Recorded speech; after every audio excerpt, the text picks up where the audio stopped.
ఆయన పిల్లలంగా దేవుని యొక్క వాక్యంలో రాయబడి పక్షిరాజు అని మనకు దేవుడు జ్ఞాపకం చేస్తుంది. ఆ పక్షిరాజు తన పిల్లల్ని ఏ విధంగా కాపాడుకుంటాడో, ఏ విధంగా నడిపిస్తూ ఉంటాడో, పోషిస్తూ ఉంటాడో దేవుడు మనకు జ్ఞాపకం చేయడానికి దీనాన్ని దీవించి ప్రకృతి చేత మనల్ని జ్ఞాపకం చేసుకుని నడిపిస్తున్న తనడైన దేవుని యొక్క వాక్యం మనం చూస్తే మన శత్రువుల గురించి ఆయన చెప్తూ వస్తుంది. పక్షిరాజులు నా ఒక్కల మీద వారిని మోసాన్ని చెప్పేసి అదేవిధంగా ఇది మన జీవితంలో కూడా మన వారంలో కూడా మనలో కూడా ఆయన మోస్తూ ఉన్నాడు, ఆయన ఎత్తుకున్నాడు, ఆయన నడిపించే దేవుడుగా ఉన్నాడని మనలో చూస్తూ వస్తుంది. ఆ దేవుని యొక్క కృప చేత మనం జ్ఞాపకం చేసుకుని దేవుని యొక్క దయా సంకల్పం చొప్పున మనం బ్రతుకుతూ దేవునికి మహిమకరంగా, దేవునికి చూపు కలిగేటట్లుగా దేవుని నామాన్ని గొప్ప చేసేటట్టుగా ఆయన వెంట సాగిపోతానికి కలగలుగుతాను. ఒకసారి ఆ పక్షిరాజు గురించి మనం విని వాక్యం దేవుని పిల్లలంగా పక్షిరాజు అనగానే మనం సర్వసాధారణంగా ఏదైనా అంటారు కానీ గుర్తుపడతాం. సరే అదో ఇంకొకటి ఏదో మనకు సరిగా తెలియదు, దేవుని నామ మహిమార్గంగా ఇప్పుడు అది ఏం చేస్తూ ఉంటుందంటే స్థలాల్లో నివాసం చేసేదిగా ఉంటుంది. మన గూడు కూడా ఎత్తైన స్థలంలో కట్టుకుంటూ ఉంటుంది. దేవునికి మహిమ కలగడానికి అక్కడే నివాసం చేస్తూ అక్కడే పిల్లలను పెట్టి అక్కడే వారిని పెంచుతూ ఉంటుంది. దేవునికి మహిమ కలగడానికి ఆ పిల్లలు తిరిగిన తర్వాత అది ఏం చేస్తూ ఉంటారంటే గూడు కాస్త రేపు చేస్తూ ఉంటాం, గూడుని చెడు చేస్తూ ఉంటాం. ఎందుకని అంటే ఆ పిల్లలకు నేర్పించాం, ఆ పిల్లలు కూడా బ్రతకాలి, పిల్లలు బ్రతకాలి, ఆ పిల్లలు కూడా ఆహారం కొరకు వెళ్ళాలి, ఆ పిల్లలకి ఎగరటం రావాలి అని చెప్పి ఈ గూడిని రేపుతూ ఉంటున్నాం. ఆ రేపుతూ ఉన్న సమయంలో ఈ పిల్లలు ఏం చేస్తా ఉంటే గారి పడిపోతాం. అటువంటి సమయంలో మళ్ళా పక్షిరాజు వాటిని ఉండబడిన వాడు మళ్ళా అక్కడి నుంచి పరుగు వచ్చేసి ఆ కింద పడుతున్న దాన్ని పట్టుకుంటున్నాం. రోజు మన దేవుడు కూడా మన జీవితాన్ని జ్ఞాపకం చేసుకుని మనల్ని బలపరుస్తూ ప్రభు మనతో మాట్లాడుతాం. ఉదాహరణగా చెప్తూ అయితే మనం ఏ స్థితిలో మనం ఉండాలని దేవుడు మన గురించి ఆలోచన కలిగి ఉన్నాడంటే దేవుని పిల్లలు ఉన్నతమైన స్థితిలో ఉండాలి. దేవునికి మహిమ కలుగులగా ఉన్నతమైన స్థితి అంటే ఉన్నతమైన స్థితి అనగానే మొదటి దినాన్ని నేర్పించాలి.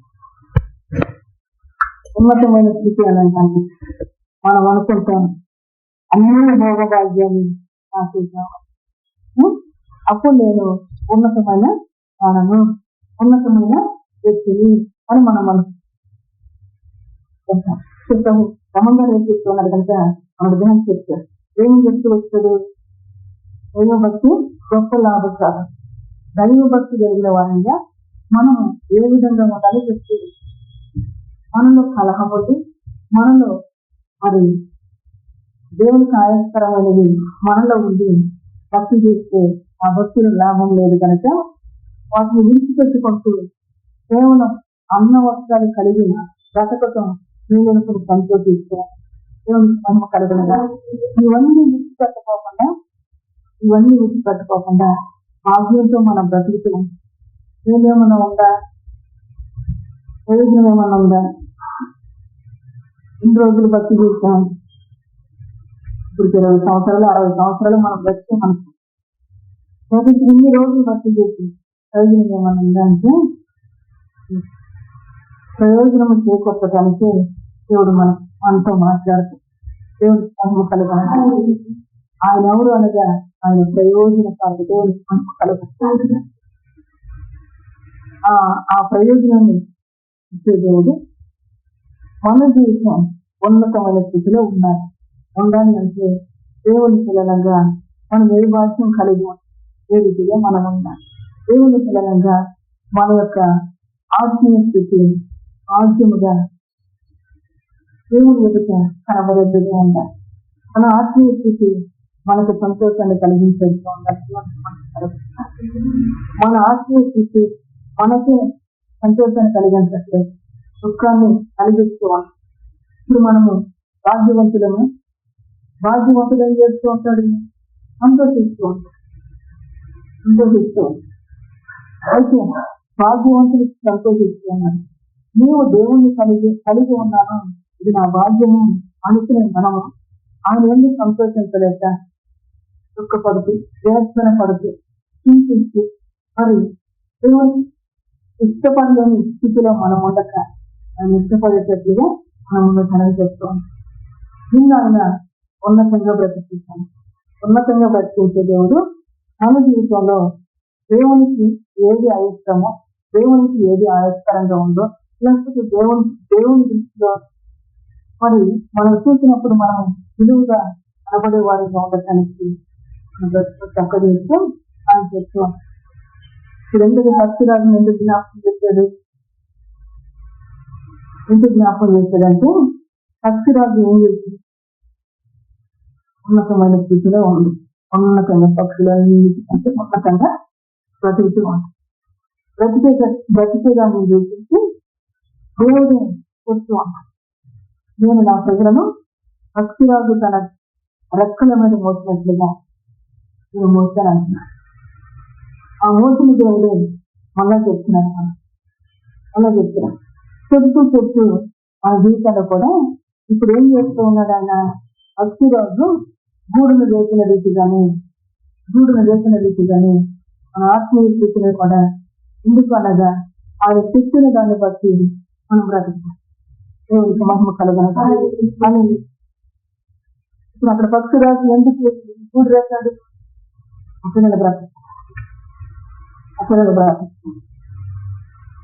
ఈరోజు మన జీవితం కూడా అని చెప్తూ ఉన్నాను, శక్తిని దాన్ని బట్టి బ్రతకటం.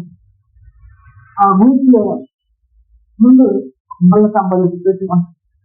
పెట్టిన తర్వాత వీస్తూ ఉంటాం. పెట్టిన తర్వాత ఏం చేస్తుంది? మన మీద మళ్ళీ మెత్తడిది తీసుకొచ్చేసి ఇప్పుడు ఆ మెత్తడితో కాస్త తీసేస్తే ఏం గుర్తుకుంటా ఉంది? పూలు గుర్తుకుంటాం.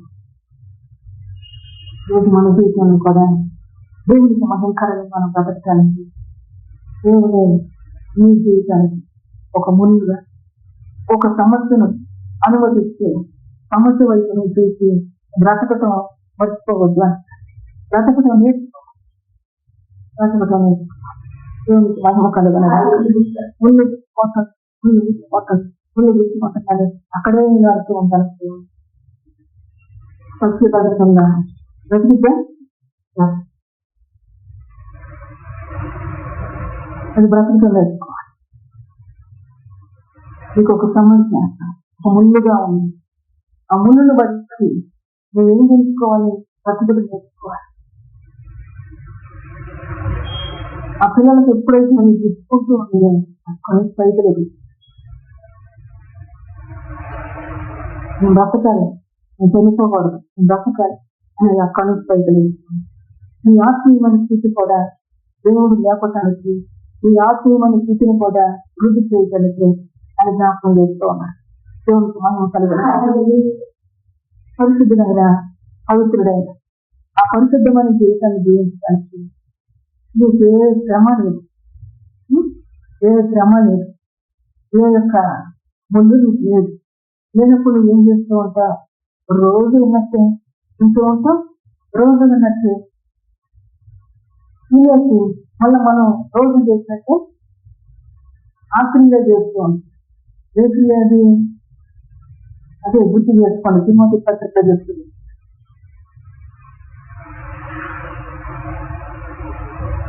రోజులాగానే కలహం, రోజులాగానే అసూయ, రోజులాగానే మత్సరం, రోజులాగా అయితే మళ్ళీ చెప్తూ ఉన్నాడు.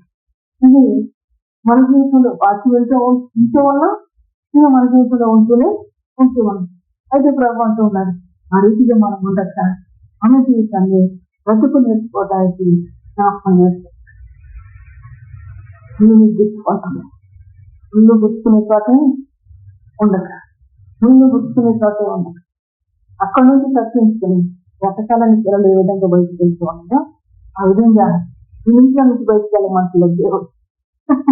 ఆ విధంగా మనము కూడా దేవుని వెంబడించేవారంగా, దేవుని వెంబడించేవారు దేవుని నామ మహిమార్థంగా బ్రతకటానికి ఆయన ఆలోచన చేస్తూ ఈ సంగతి జ్ఞాపకం లేదు. పరిశుద్ధుడు ప్రేమ కలిగిన దేవుడు. ఆ ముందు ఆ శ్రమ మీకు కలగంగానే శ్రమ నుండి రక్షించే దేవుడు అన్నారు. దేవుని వైపు చూపిస్తూ మార్గాన్ని చూపించే దేవుడి కొరకు తీసుకున్నాడు. ఈ శ్రమ నుండి ఏ విధంగా తప్పి, ఈ ఇబ్బంది నుండి ఏ విధంగా తప్పి అని దేవుని వైపు చూసేవారంగా మనం ఉండాలి. దేవునికి మహిమ కలగనగా. అందుకే భక్తురాజు శ్రమపరిచాడు పిల్లల్ని. మళ్ళా ఏం చేస్తున్నాడు? అక్కడి నుంచి రక్షణ వచ్చేసి పడిపోతున్న పిల్లని అలా ఇది శ్రమ పెట్టి అడవించడానికి కాదని, రక్షించడానికి ఇది విమోచించడానికి, నీకు నేర్పించడానికి పరిశుద్ధుడైన దేవుని కృప నువ్వు అనుభవిస్తూ ఆనందించడానికి చెప్తూ ఆయన కృప అధికంగా ఆవరించి ఉంది అని చెప్తుంది. ఆ అధికమైన కృపను మనం పొంది దాని ఎందు ఆనందించేవారిగా ఆ కృపను మనం పొందుకోవాలి. ఆ కృపను మనం పొందుకోవాలి. కృపను పొందినప్పుడు మనం ఆనందించేవారిగా, అది తెలియనంత ఆనందం, చెప్పలేనంత ఆనందం దేవునికి మహిమ. ఆ ఆనందాన్ని ఆనందించడానికి భక్తిరాజు మూడవ రోజున రీతిగా ఆయన కూడా నిన్ను బలపరచడానికి నీకు ఒక శ్రమ, లేకపోతే నీకు ఒక ముళ్ళు, ఇంకొకటో అనుమతించి దేవుని యొక్క వాక్యం అంటాం క్రీస్తుతో కూడా శ్రమను కూడా ఆయన అనుగ్రహించాడు. ఆయన ఇచ్చాడు, ఆయనతో పాటు శ్రమ. ఆ శ్రమలో ఏం చేస్తూ వచ్చారు? ఇదే అంటే మహిమపరుస్తూ శ్రమ ద్వారా విధేయత నేర్చుకుని తండ్రిని మహిమపరుస్తూ, శ్రమ వచ్చిందని మనం ఎవరిని సూచించే వారిగా, వెలివేసే వారిగా, ఎవరిని దుర్భాషలో మాట్లాడే వారిగా మనం ఉండొచ్చా? దేవుని నామ మహిమార్థంగా మనం బ్రతకడానికి ఆయన జ్ఞాపకం చేస్తాం. అని జ్ఞాపకం చేస్తాం. ఆ జ్ఞాపకం చేసే దేవుడు మన జీవితంతో కొన్ని విషయాలు పరిశుద్ధ గ్రంథం నుంచి మాట్లాడబోతున్నాడు. దేవుడికి మహిమ కలగనగా పరిశుద్ధ వాక్యంలో మనం చూసినప్పుడు భక్తుల యొక్క జీవితాన్ని దేవుడు మనకు జ్ఞాపకం చేస్తూ, దావీదు భక్తుడు అన్న జీవితంలో తను మేలు చేయడానికి అన్నల దగ్గర తెలియదు, లేకపోతే తండ్రి పంపించాడు కాబట్టి చూసిద్దామని తెలియదు. తన మనసులో ఏముందంటే యోగలిగిన దేవుడు నా పక్షాన ఉన్నాడు అని ధైర్యం. అనే ధైర్యం ఉన్నప్పుడు తన చుట్టూ ఉన్న వారందరూ కూడా ఏమంటున్నారు? తన అన్నలో ఏమంటున్నారు? ఏమి గర్వపు మాటలు మాట్లాడుతున్నావు, నువ్వు చూస్తే మనం అంటాం భూమికి చెప్పేది అంటాం, నువ్వు చూస్తే చిన్నవాడు బాలుడు ఇవన్నీ యుద్ధానికి పోతానంటున్నా గర్వపు మాటలు మాట్లాడు. మన జీవితానికి సారిని దేవుడిగా చేసుకోండి. ఏమమ్మాయిన నువ్వు దేవుణ్ణి కలిగి ఉన్నావు, విశ్వాసం ఉందా? నీకు విశ్వాసం ఉందా? దేవుణ్ణి కలిగి ఉన్నాను అనే విశ్వాసం మనలో ఉంటే ఆ దేవుని బట్టి దానికి ఆ సమయంలో ఏం కలుగుతూ వచ్చినట్టు ధైర్యం కలుగుతూ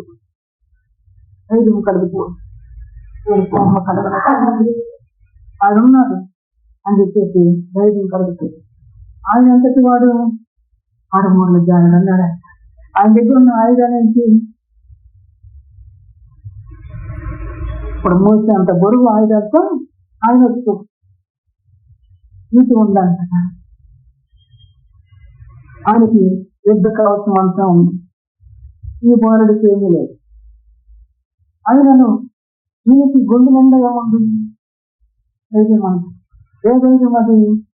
దేవుడు కలిగిన దేవుడు ఉన్నాడు. దేవుడికి మహిమ కలుగునగా. ఇప్పుడు అన్నలు పలికే మాట ఇతనికి బాధ కలిగిస్తుంది, సంతోషం కలిగిస్తుంది. అన్నలు పలికే మాట ఇతను సన్మానించినట్టుందా, వెలువేసినట్టుందా, దూషించినట్టుందా?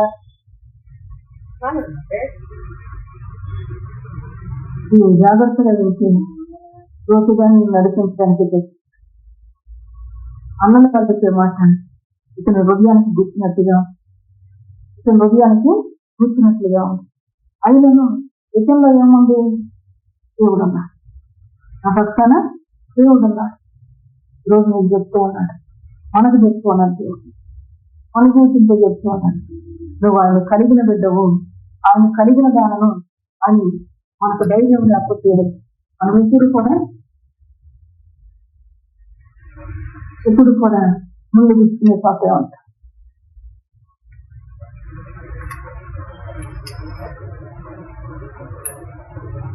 ఇప్పుడు ముందే గుర్తుకున్నప్పటికీ కూడా యుద్ధానికి సిద్ధమయ్యాడు బాలుడైన దేవుడికి మహిమ కలగడం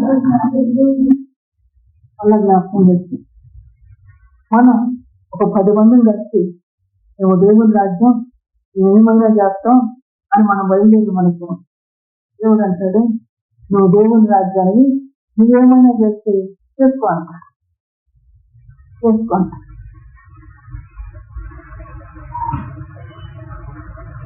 నీ మనసులో ఏమందాలంటే ఆయన నాతో ఆమె నోటి మాటలు మన నుంచి ప్రేమ కలిగిన దేవుని పేర కష్టం సైన్యములకు అధిపతి అయిన దేవుడికి మహిమ కలిగిన దేవుడు అలా చెప్తున్నారు. ఆయన ఆశ్చర్యకరమైన జీవితాన్ని జీవింప చేయడానికి ఆ భక్తుని యొక్క జీవితంలో సరే యుద్ధం చేశాడు, శత్రువుని జయించాడు, తనేమన్నా నెమ్మది పొందేదా పొందల. ఇంకేమైంది? ఇంకా బాధ ఎక్కువ అయిపోయింది, గుచ్చుకునే బాధ ఎక్కువైన దాని కొలది దావీదు ఏం నేర్చుకుంటూ వచ్చాడు? ఇదైతే నేర్చుకుంటూ బ్రతకటం నేర్చుకున్నా. దేవునికి మహిమ, దేవునితో బ్రతకటం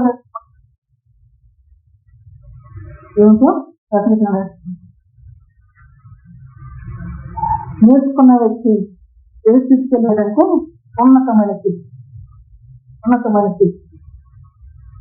పడిపోయిన గుడారమా, దేవుని చేత లేపబడిన గనవుగా బ్రతకాలని ప్రభు జ్ఞాపకం చేసుకుంది. దేవునికి మహిమ కలగడం. దేవుని క్రియ నీలో జరుగుతూ ఉండగా అధైర్యపడుతూ చింతిస్తూ కృంగిపోతూ చేతగాని వారంగా మన ముందు శ్రమ అనుభవిస్తూ ఉన్నాడు. శ్రమలోనే ఏం నేర్చుకున్నాడంటే ఇదేటి నేర్చుకున్నాడు. శ్రమలోనే అభిషేకించబడిన వ్యక్తిని విధేయత కలిగే చూస్తూ ఉన్నాడు. సౌలు దేవుని చేత ప్రవక్త చేత అభిషేకించబడుతూ వస్తుంది అని మీరు మనసులో ఏమంది?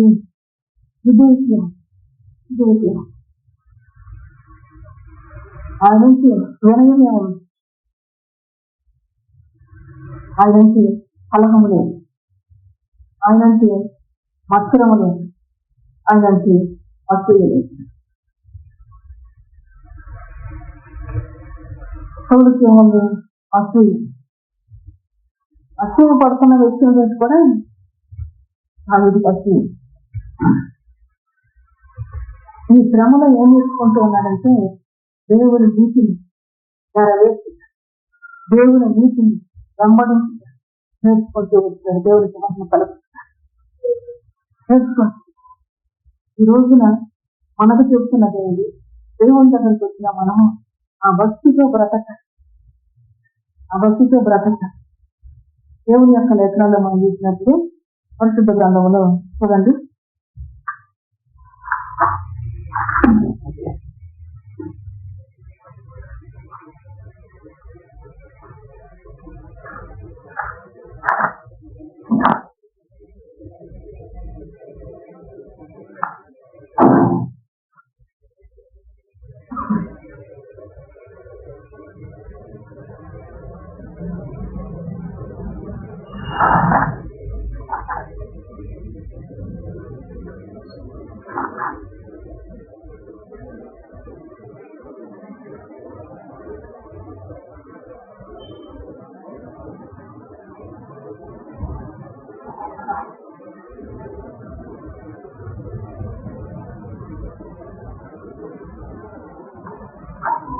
తీతుకు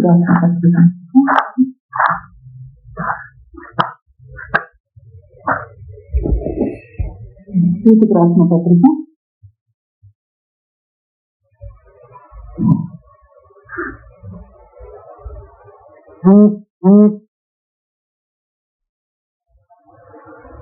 2వ అధ్యాయము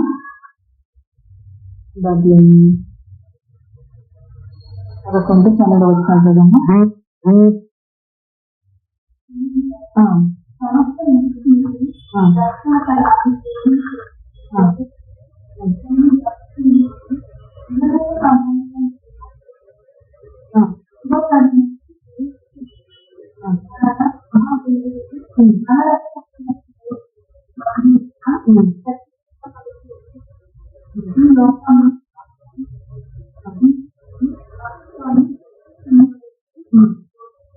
దేవునికి మహిమ కలుగునగా.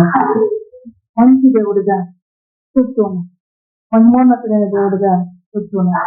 ఆయన కృపను మనం అనుభవిస్తూ ఆయన కృపను పొందుకుంటూ ఉన్నతమైన స్థితిలో బ్రతకడానికి దేవుడు మనకు జ్ఞాపకం చేస్తూ విషయాలు చెప్తున్నాం. దేవుని వెంబడిస్తూ ఉన్నాము అంటే భక్తిహీనత పోవాలి. భక్తిహీనత పోవాలి. దేవుని వెంబడిస్తూ ఉన్నామంటే భక్తిలో నీతి మనకు కలగాలి, భక్తిలో యథార్థత మనకు రావాలి, భక్తిలో నిరీక్షణ మనకు కలగాలి. దావీదు యొక్క జీవితంలో మనం చెప్తే ఈ గుణ లక్షణాలు ఉన్నాయా లేదా? దేవుని మహిమ కలగాలి. పరిశుద్ధుడు, ప్రేమ కలిగినది, పడిపోయిన దావీదు గుడారాన్ని కడతాను అని సెలవిచ్చిన దేవుడు దావీదులో ఉన్న ఆ గుణ లక్షణాలు లేకుండా భక్తి చేస్తూ ఉన్నాం అన్నట్టుగా మనం ఉండగా అదే గుడారాన్ని మళ్ళీ కడతానని ఎందుకన్నాడు ఈ మాట అంటే, ఈ విధంగా నీకు నేర్పించి దేవుని మార్గంలో వర్ధులతో ఉన్నతమైన ఆ భాగ్యాన్ని అనుభవించడానికి చెప్తూ ఉన్న దేవునికి మంచి కలుగుతున్నారు.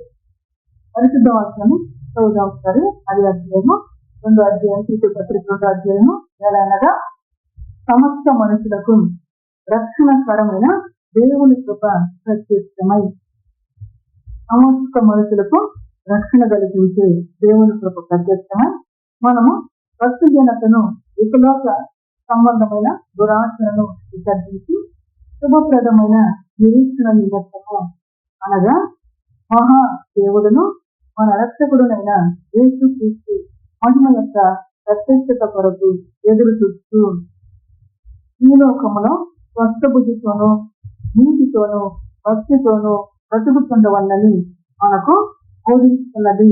దేవునికి మహిమ కలుగునుగా. ఎవరు బోధిస్తుంది? దేవుని కృప ప్రత్యక్షమై. ఎట్లా బ్రతకని బోధిస్తూ ఉంది? ఈ లోకంలోనే ఇంకొక లోకంలో, ఈ లోకంలో ఉండగా ఈ లోకంలో ఉండగానే భక్త బుద్ధితోనూ నీతితోనూ భక్తితోనూ బ్రతుకుతుండ ఉందని మనకు బోధిస్తూ ఉంది. బోధిస్తున్నా దేవునికి మహిమ కలుగునుగా. దేవుని దగ్గరకు వచ్చి దేవుని మాటలు వింటూ మనం బ్రతకటానికి 3 రేపున భక్తిరాజును మనం జ్ఞాపకం చేస్తాం. 3 రేపు నేను బ్రతుకుతున్నాను ఇక్కడ రేపుతున్నాడు, మన మనసును రేపుతున్నాడు. ఏ విధంగా బ్రతకాలి, ఏ రీతిగా బ్రతకాలి, ఎవరు రేపుతున్నట్టు? దేవుని కృప, దేవునికి మహిమ కలుగును. ఆ కృప చేత మనల్ని జ్ఞాపకం చేసినట్టు భక్తుడైన దావీదు యొక్క జీవితంలో మనం చూస్తే ఆ జీవితంలో నుంచి మనం చెప్తున్న సంగతులే దేవుడు మనం ఎక్కడైనంత ఎత్తైన కొండపైకి వెచ్చించగలిగిన మన ధనం తీసుకుంటాం. భక్తుడు ఆ రోజులు మొరపెట్టాడు, దేవా నా మొర అనకండి, నేను ఎక్కలేనంత ఎత్తైన కొండపైకి నన్ను ఎక్కలేని ఎత్తైన కొండపైకి ఎక్కువగా నేర్పించే దేవుడే చెప్తున్నా. దేవుడికి మహిమ కలుగునుగా. దేవుడు మరి 2007-8 సంవత్సరాల్లో ప్రవచన పోటీ ఇచ్చిన మాట, నీవు ఎక్కలేనంత ఎత్తైన కొండపైకి ఎక్కిస్తాను. దేవునికి మహిమ కలుగును. ఎక్కాలి అంటే ఇప్పుడు ఏం కావాలి? ఇవన్నీ కూడా మనకు అవసరం, ఇవన్నీ కూడా మనకు అవసరం. దేవునికి మహిమ కలుగును. ఆ ఎక్కే బ్రతుకుని ఇక్కడ తెస్తూ ఉన్నాడు. ఎక్కటానికి మీకు ఏంటంటే స్వస్థబుద్ధిగా, నీతిగా, తర్వాత భక్తితోనూ బ్రతుకుతుంది. దేవునికి మహిమ కలుగును. నీతి అంటే దేవుని మాత్రం ఎప్పుడు అనుసరిస్తూ ఉంటామో అప్పుడు మనకు ఇంచగలిగేదిగా ఉంది. ఆ మాటను అనుసరించే భక్తుడు ఏం చేశాడు? అసూయపడుతున్నా, సౌలు తన మీద అసూయపడుతున్నా ఇక్కడ ఏం చేస్తూ ఉన్నాడు? దయగలిగిన మనసుతోనే, అక్కడ రాజుగారు అన్నట్టుగా వినయం కలిగిన మనసే, అతడు అభిషేకించబడిన వ్యక్తి అన్నట్టుగా ఇదే చూపిస్తుంది. మన జీవితానికి కూడా చెప్తుంది. మన నోటి మాట కానీ, మన క్రియ కానీ, మన ఆలోచన కానీ దేవుని కృపను పొందినట్లుగా చక్కజేయడం చేస్తాం. చక్కజేయడం చేస్తాం. కొంతమంది ఉంటారు, చిన్న పెద్దని ఏమి వినయము కానీ లేకపోతే గౌరవం కానీ ఏమి ఉండక మాట్లాడేస్తూ ఉంటారు, మాట్లాడేస్తూ. అయితే అటువంటి సమయంలో దేవుడి పోయినా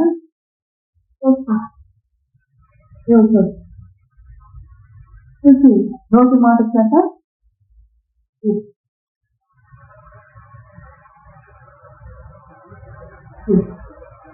దావిది ఏం చేస్తున్నాడు? తన నోటి కాపాడుకుంటున్నాడు.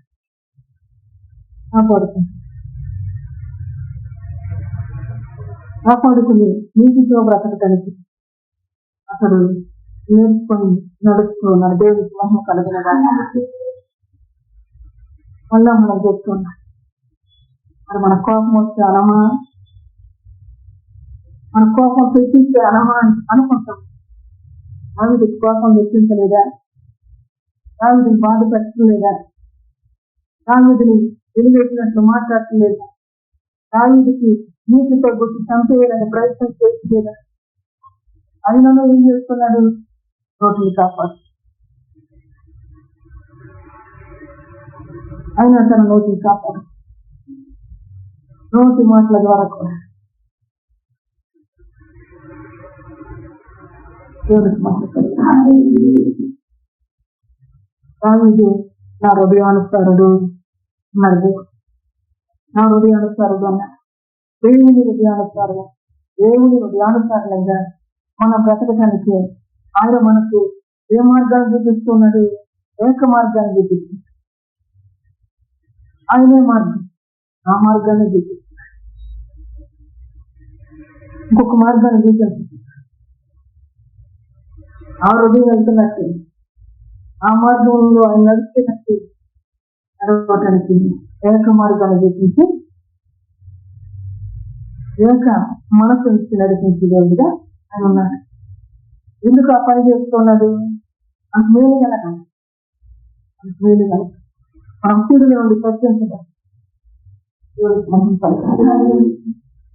ప్రేమ కలిగినదే చెప్తాం. దావీదు బాలుడు, ఆ బాలుడిని దావీదు దేవుని మాటలకు ఇది వేసి చూపించి దేవుని అనుసరిస్తూ నీటితో బ్రతుకుతున్నాడు. ఆనందం ఏం చేశారు? పిల్లోడు నువ్వేంటి శబ్ద అయిపోతానంటారు అన్నట్లుగా వాళ్ళు మాట్లాడుతూ, ఈ పిల్లోడు ఎవరిని కలిగి ఉన్నాడు? దేవుడికి మహిమ కలుగునంట. పిల్లలారా నా యుద్ధకు రండి, నా యుద్ధం నేర్చుకుందాం. ఆయన యుద్ధకు వచ్చి ఆయన దగ్గర నేర్చుకుంటూ పిల్లవాడిగా జ్ఞానంతో బ్రతుకు, దేవుని యొక్క లేఖనాల్లో రాయబడుతూ పిల్లల నోట స్థితిని దేవుడు ఏం చేస్తున్నాడు? వర్గాన్ని శాసి పెద్దవాళ్ళకు బయలుపడుతుందండి, పిల్లలకు బయలుపడుతుంది. నువ్వు బిడ్డగా, నువ్వు పిల్లవాడిగా, పిల్లగా దేవుని నామ మహిమార్థంగా బతకడానికి చెప్తున్నాను. మన పెద్దోళ్ళము మనకంతా తెలుస్తూ మనం అనుకుంటే దేవుని యొక్క వాక్యంలో చూస్తే అప్పుడే అదే భక్తుడు దేవుని గుర్తి నేర్చుకుని నీటితో బ్రతుకుతూ నేను పిల్లవాళ్ళైనను వృద్ధులకు నేర్చిన జ్ఞానము నాకు,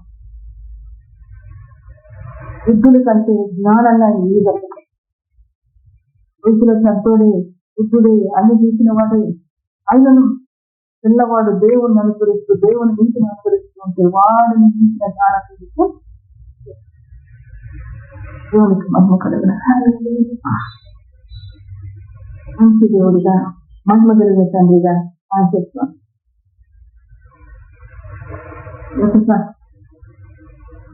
దేవునికి ఇష్టంగా బ్రతుకు, దేవునికి ఇష్టంగా బ్రతుకు.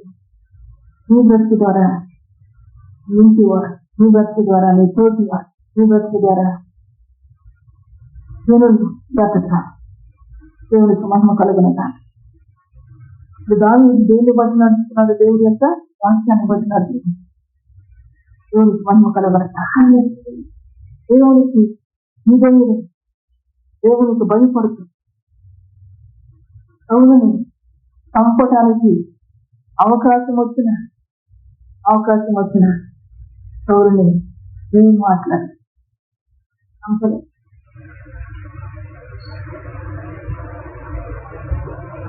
నోటి మాట, దుర్పైన నోటి మాట మంచి మనసు ఏం చేస్తుందంటే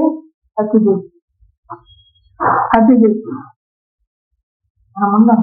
మనల్ని ఎవరైనా ఒక మాట అనగానే మనసు ఏమైంది చచ్చిపోయినట్టు.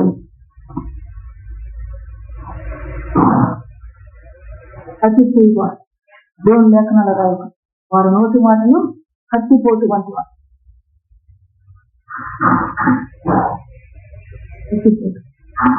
వారి నాలుగు కింద ఇసు సర్పం ఉందంట, సర్ప విషయం ఉందంట.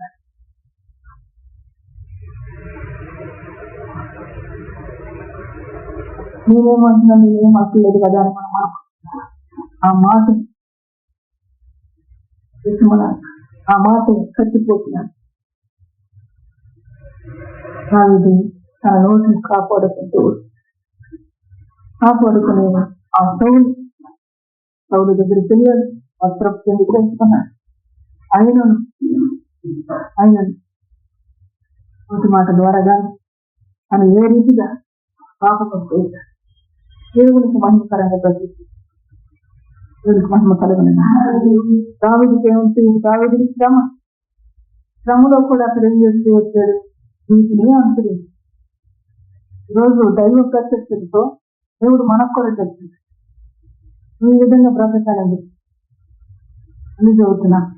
ఏమనగా సమస్త మనుషులకు రక్షణకరమైన దేవుని కృప ప్రత్యక్షమై మనము భక్తిహీనతను, ఇహలోక సంబంధమైన దురాశలను విసర్జించి శుభప్రదమైన నిరీక్షణ నిమిత్తము, భక్తిహీనతను, ఇహలోక సంబంధమైన దురాశను విసర్జించి శుభప్రదమైన నిరీక్షణ నిమిత్తము అనగా మహాదేవుడును మన రక్షకుడునైన యేసుక్రీస్తు మహిమ యొక్క ప్రత్యక్షత కొరకు ఎదురు చూస్తూ ఇప్పుడు ఎట్లా బ్రతకాలి? శుభప్రదమైన నిరీక్షణతో ఎదురు చూస్తూ ఎట్లా బ్రతకాలి? ఈ లోకంలో స్వస్థ బుద్ధితోనూ, ఈ లోకంలో ఉండగా స్వస్థ బుద్ధితో, ఈ లోకంలో ఉండగానే నీతితో, ఈ లోకంలో ఉండగానే భక్తితోనూ బ్రతుకుతుండవలనని మనకు బోధించుతున్నది. దేవునికి మహిమ కలుగునగా. బోధిస్తూ ఉండగా అయ్యో ఈ లోకంలో ఉండగా నాకు తెలియలేదు అని మనం అర్థానికి ఏమంటారు?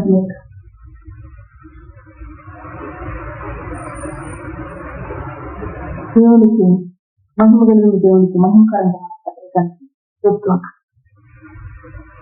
మన నోటి మాట మనకే వినిపింపజేస్తాడా? నేను అనలేదయ్యా అంటానికి నువ్వు ఎట్లా మాట్లాడావో అట్లా నీకు అదే విధంగా నీకే వినిపించు చూపించే నా జీవితం నా స్వరము నాకు నేను మాట్లాడిన మాటలు నాకు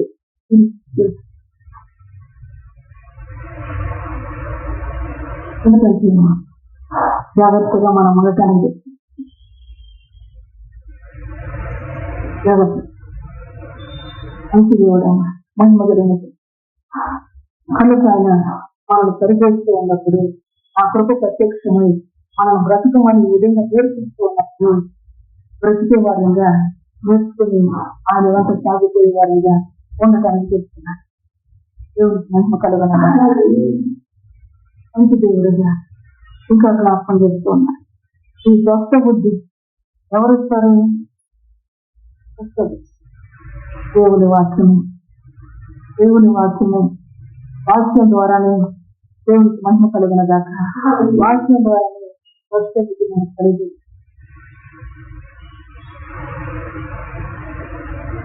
మన నాశంతో ఎత్తిద్దాక వాక్యం ద్వారా వాక్యాలు విని దాన్ని వెళ్ళుకుంటూ ఉంటాయి. వాక్యం ద్వారా దావిదిని సుబుద్ధి కలిగిన వ్యక్తిగా పరిశుద్ధ గ్రంథం చూపిస్తుంది. కొత్త బుద్ధి కలిగిన వ్యక్తి దేవునికి మహిమ కలిగినగా ఆ బుద్ధిని కలిగి దేవుని మహిమపరుస్తూ దేవుని నామానికి ఘనత కలిగేటట్లుగా ఈ లోకంలో బ్రతుకుతూ కీర్తి కలిగేటట్లుగా బ్రతుకుతూ ముందు చెప్పాడు దేవుడు, నువ్వు ఉన్నతంగా నువ్వు బ్రతుకుతూ ఉంటే దేవుడికి ఏం కలిగిద్దంట? ఘనత, కీర్తి, మహిమ కలిగి. ఉన్నతంగా నువ్వు బ్రతకాలంటే ఇప్పుడు ఏం దేని బట్టి బ్రతకాలి? అసూయ అనే సంపద చేత, కలహం అనే సంపద చేత, దురాలోచన అనే సంపద చేత మనం బ్రతికితే ఉన్నతమైన స్థితి అంటే దేవుడి మాట, దేవుడు నేర్పించే మాట. దేవునికి మహిమ కలగనగా మహిమోన్నతుడైన దేవుడు మనల్ని విలువైన దేవుడిగా ఆయన సెలవిస్తాడు. నూతనమైన కృప చేత మనల్ని అలంకరిస్తూ ఆయన మాట్లాడుతూ ఉంటాడు. రోజు రోజు కూడా ఆయన కృప నీ పట్ల మన పట్ల దేవుడు వృద్ధి చేస్తూ ఆ కృప చేత మార్గాన్ని చూపిస్తున్నాడు. విధంగా నాడు ఆయన నేర్పిస్తుంది. ఇప్పుడు ఆయన ఎవరు నేర్పించారా?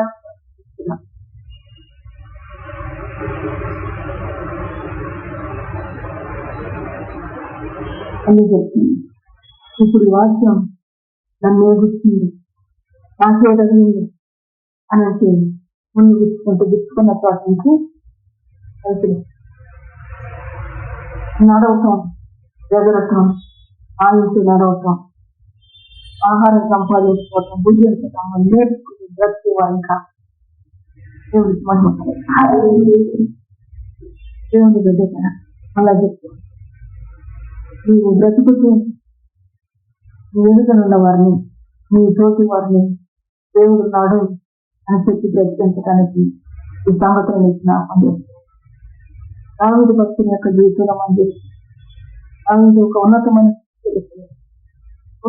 స్థితికి వెళ్ళిపోయినా దావీదు ఎవరిని ఆశ్రయిస్తూ వచ్చాడు? దేవుణ్ణి ఆశ్రయిస్తూ, దేవుణ్ణి ఆశ్రయించి, దేవా నీ ధర్మశాస్త్రాలు అంటే నీ వాక్యాలు అనుకుని నడుచుకోవటమే నాకు నేర్పింది. నేను రాజును కదా, నేను ఐశ్వర్యవంతుంది కదా, రాజ్యం రాకుంది కదా, నా ఇష్టానుసారంగా బ్రతుకుతానని అనుకోండి. నాకు ఈ వాక్యాన్ని అనుసరించి నడుచుకుంటా నాకు నేర్పించి, నన్ను నడిపించి నువ్వు ఏ స్థితిలో ఉన్నా ఆ స్థితిలో దేవుని సహాయం కోరుకు ఆ వాక్యాన్ని అనుసరించిన దేవుని చేత నడిపించబడాలని నా కోరుకునే వారంగా ఉంటాను. దేవుడికి మహిమ కలగని ఆ మనసు మనకు లేకపోతే దేవుని చేత నేను నడిపించబడాలి, దేవుని వాక్యం చేత నడిపించబడాలి. సౌలుకి రాజ్యాన్ని ఇచ్చాడు, రాజ్యాన్ని ఇచ్చిన వ్యక్తి దేవుని మాట చేత నడవాలని, ఆ మాట ద్వారా నేను బ్రతకాలని ఆలోచన కలిగి ఉన్నాడంటే నేను రాజును కదా, నా ఇష్టం వచ్చినట్లు జీవితా అనుకున్న విషయమైనది సింహాసనం నుంచి దిగి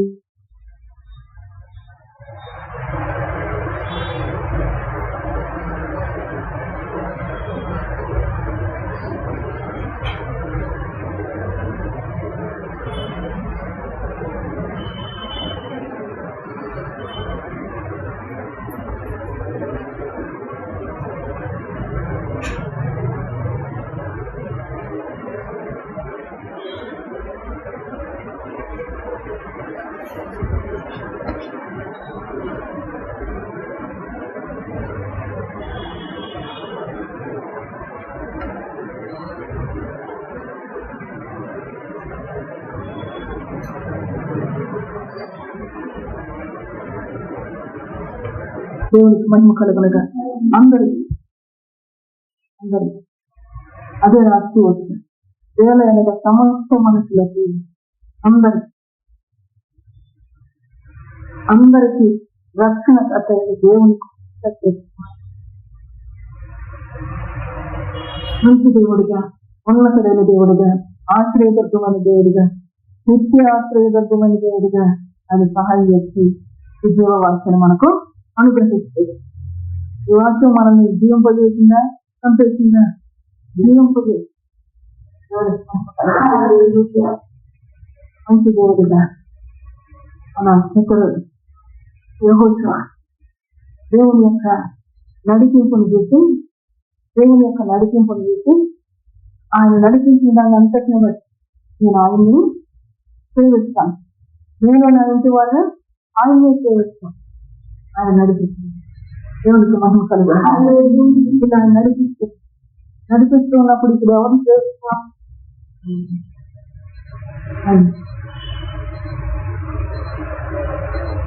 ఆయన సేవించేవారంగా, ఆయన మాటలు అనుకుని ఆయన వెంబడించేవారంగా మన ముందు కాక ఆయన మార్గాన్ని తీసుకున్నప్పుడు పూర్ణాత్మక ఆయన్ని సేవించేవారు. దేవునికి మహిమ కలుగుతుంది. మనము ఐగుప్తులో నుంచి బయలుదేరింది మొదలుకొని కనాను సరిహద్దులో వచ్చేంత వరకు మనకు మన నాన్న గురించి నడిపించిన దేవుడు ఆయనే కనుక ఆయన్ని నేను సేవిస్తాను. మనల్ని యోర్దాను దాటించింది ఆయనే కనుక నేను ఆయనే సేవిస్తాను. ఈరోజు భక్తిహీనమైన స్థితి నుంచి మనల్ని లేకుండా ఆయనే కనుక ఆయనే సేవిస్తాను. ఆయన్ని కనపడి ఆయన వెంటే సాగుతేవారంగా మన దినాలు దేవుడు జీవించే మాటలు చెప్తున్నారు. దేవునికి మహిమ కలుగుతుంది. పరిశుద్ధ వాక్యం చేత ఎంతగానో హృదయాన్ని ఏర్పడేలా చేస్తుంది. ఎంతగానో ఆయన కృపను మనకు అనుగ్రహించి నడిపించిన కృప ద్వారా ఆయన బ్రతికి దేవుని కీర్తి మహిమ ప్రభావాలు కలిగేటట్టుగా ఆయన గొప్ప చేయడం అనేది దేవుడి పరిశుద్ధ వాక్యాన్ని మన మనసులో దీవించింది తప్ప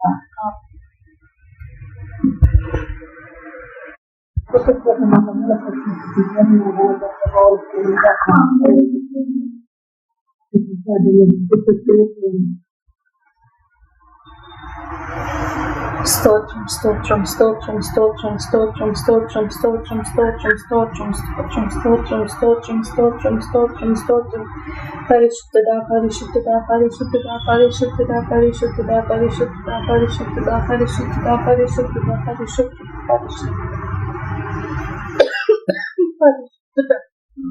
పరిశుద్ధుడా పరిశుద్ధుడా పరిశుద్ధుడా పరిశుద్ధుడా రబసి ఇగ్మాస్తన రబసి నరోస రబసి Kannada ఇగ్మాస్తి నరోస రబసి కతరి ఇమాసి Kannada సనరిసి కతరోస రబసి ఇమాసి కనరబసి ఇగ్మాస్తన రబసి కనరబసి కనరబసి ఇమాసి కనరోస నరిసి care kerikada tinisa imasi kanari sikenaru sirikada tinisi imasana risikenaru sirikada imasani rabasi kanaru sanari sikerikada ikmasti. Amen.